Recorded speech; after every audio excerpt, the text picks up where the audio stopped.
உங்களுக்கு சமாதானம். இந்த நாள் உங்களுக்கு இனிமையாக இருக்கட்டும். நம்ம வீடியோவை ஸ்கிப் பண்ணாமல் பாருங்கள். ஆமேன். யோசேப்பு சொப்பனக்காரன். இவன் சொப்பனம் கண்டதை அண்ணன்மார்களுக்கு சொல்கிறாரு. சொப்பனக்காரனுடைய சொப்பனத்தை முடிச்சிடணும், இவன் கதையவே முடிக்கணும் அப்படின்னு திட்டம் போட்டு அவனை குழியில் தூக்கி போட்டுட்டாங்க.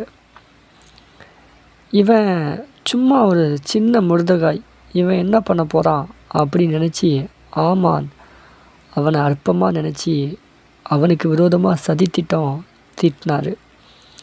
அது மாத்திரம் இல்லை, யூத குலத்துக்கு விரோதமாக, தேவனுடைய பிள்ளைகளுக்கு விரோதமாக ஒரு கை எழும்பியது.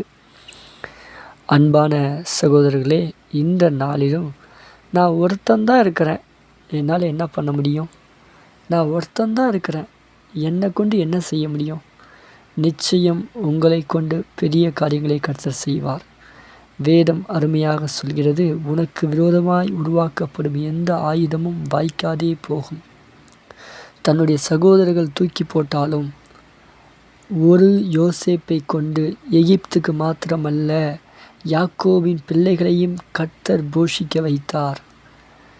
உலகமே இவன் ஒதுக்கப்பட்டவன் என்று சொல்லி மொர்தெகாயை ஒதுக்கினாலும், எஸ்தரை அவமதித்தாலும், ஆனால் ஒரு மொர்தெகாயும் ஒரு எஸ்தரையும் கொண்டு தேவன் மிகப்பெரிய ரட்சிப்பை கட்டளையிட்டார்.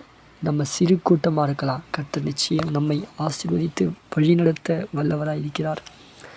இந்த காலைவெளியிலும் கர்த்தர் உங்களோடு இருப்பார். தொடர்ந்து நம்ம சேனலை லைக் பண்ணி, ஷேர் பண்ணி, சப்ஸ்கிரைப் பண்ணுங்கள். எங்களுக்காக ஜெபம் பண்ணுங்கள். அன்பு தெய்வமே, இந்த வேலையிலும் கூட ஒருவனாய் நாங்கள் ஜெபிக்கிறோம் அப்பா. திரள் கூட்டமாய் எங்களை வழி நடத்தும், உடைய சத்தியத்தில் நிலைத்தோங்க செய்யும். உமைக்கே கனமும் மகிமையும் செலுத்துகிறோம். இயேசுவின் நாமத்தில் ஜெபிக்கிறோம் பிதாவே, ஆமென். வல்லவரே, செயல்களில் வல்லவரே, சொல்வதிலும் செய்வதிலும் முரண்பாடற்றவரே. வல்லவரே, செயல்களில் வல்லவரே,